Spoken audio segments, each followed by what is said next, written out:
আমরা মনে করি যে ধরনের গণহত্যা বাংলাদেশে আওয়ামী লীগ দলীয়ভাবে সংগঠিত করেছে এবং আপনারা দেখেছেন যে জাতিসংঘের যে মানবাধিকার রিপোর্ট এসেছে আন্তর্জাতিকভাবে এই গণহত্যা যে আওয়ামী লীগ ঘটিয়েছে তা স্বীকৃত এবং ডকুমেন্টেড।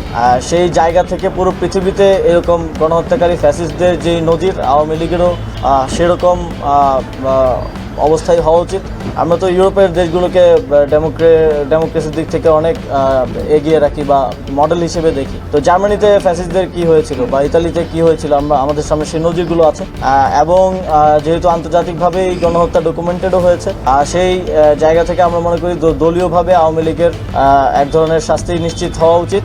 এখন সেটা কোন প্রক্রিয়া হতে পারে, কী ধরনের শাস্তি হতে পারে, এইটার ব্যাপারেও বা সবার মতামত নেওয়া কনসালটেশনের ব্যাপার আছে।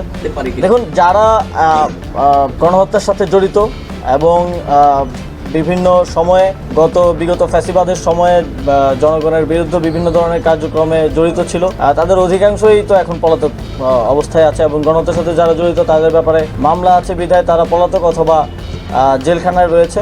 এবং ইতিমধ্যেই আমাদের মাননীয় উপদেষ্টা নাহিদ ইসলাম বলেছেন যে যারা আওয়ামী লীগ করেছে কিন্তু কোনো প্রকার অন্যায় এবং গণহত্যা কিংবা অপরাধের সাথে যুক্ত নয়, তারা ক্ষমা চেয়ে আবার মেইন স্ট্রিমে স্বাভাবিক অবস্থায় ফিরে আসতে পারে এবং সেই জায়গা থেকে কেউ যদি নির্বাচন করে তাতেও কোনো বাধা নেই। কিন্তু কেউ যদি কেউ যদি কনভিক্টেড থাকে, এই গণহত্যার সাথে জড়িত থাকে, তাহলে তাকে কোনোভাবেই নির্বাচনে আসতে দেয় না।